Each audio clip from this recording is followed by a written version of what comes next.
एक थप्पड़ से अपराध की शुरुआत, फिर हत्या से मिली पहचान तो सिर पर इनाम रखा गया पूरे 1 लाख का।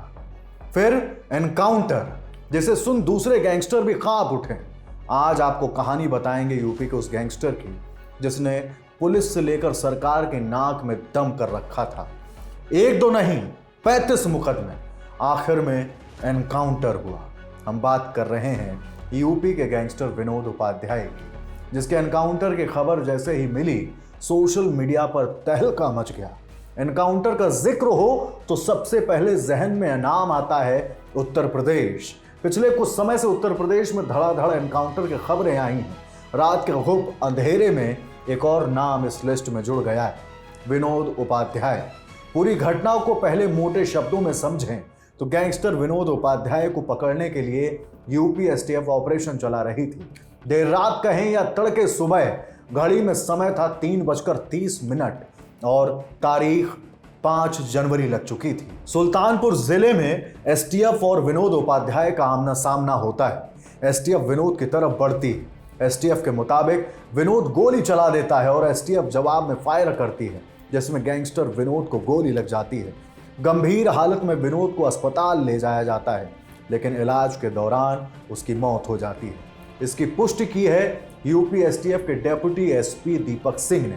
अब यह भी जान लीजिए कि यूपी एसटीएफ के हिट लिस्ट में मौजूद यह खूंखार गैंगस्टर विनोद उपाध्याय था कौन और क्या है अपराध की दुनिया में विनोद की एंट्री की कहानी।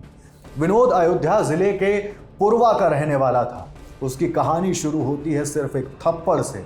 सुनने में थोड़ा फिल्मी लगेगा, लेकिन इसी थप्पड़ से हुई थी गैंगस्टर विनोद उपाध्याय की शुरुआत। थोड़ा फ्लैशबैक में जाएं तो साल 2004 में गोरखपुर जेल में बंद दूसरे अपराधी जीत नारायण मिश्र की विनोद से बहस हुई। बात बढ़ जाती है और जीत नारायण मिश्र विनोद को एक थप्पड़ जड़ देता है। कहते हैं ना कि थप्पड़ पड़ा गाल पर, लेकिन चोट लगी सीधा दिल पर।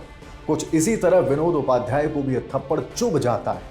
1 साल बाद यानी साल 2005 में जीत नारायण मिश्र जेल से बाहर आता है। घात लगाए बैठे विनोद को मौका मिल जाता है।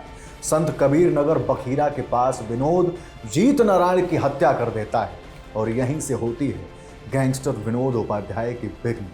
उसके नेम और फेम की चर्चा होने लगी थी। कहते हैं ना, एक बार अगर क्राइम में एंट्री हो गई फिर उससे बाहर निकलना लगभग नामुमकिन सा हो जाता है। और हैप्पी एंडिंग की गुंजाइश तो छोड़ ही दीजिए। अपराध की कहानी आगे बढ़ी और विनोद ने अपना एक गिरोह बनाया। ये गिरोह गोरखपुर, बस्ती, संत कबीर नगर और लखनऊ जैसे शहरों में सक्रिय था। अब अपहरण, फिरौती और हत्या जैसे अपराध विनोद उपाध्याय के लिए बिल्कुल आम हो गए थे। विनोद की लिस्ट बढ़ती जा रही थी। 2007 में बीएसपी ने विनोद को विधानसभा चुनाव का टिकट भी दे दिया था। खैर, अपराधियों के चुनाव लड़ने के सैकड़ों उदाहरण हम पहले भी देख चुके हैं। चुनाव में विनोद उपाध्याय का सिक्का नहीं चला, वो चुनाव हार गया था। पिछले साल 17 जून 2023 को योगी सरकार ने विनोद के ठिकानों पर बुलडोजर का जोर दिखाया, जिसमें गैंगस्टर विनोद के घर को भी गिरा दिया गया। उस वक्त विनोद पर 50,000 का इनाम था। विनोद उपाध्याय पर 35 मुकदमे दर्ज थे। गोरखपुर पुलिस ने 50,000 से बढ़ाकर इनाम को 1 लाख कर दिया।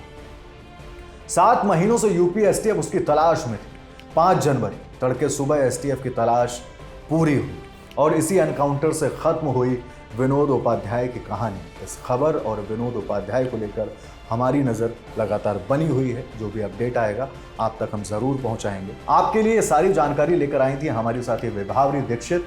देश और दुनिया की दूसरी बड़ी खबरों के लिए बने रहिए द लल्लन टॉक के साथ।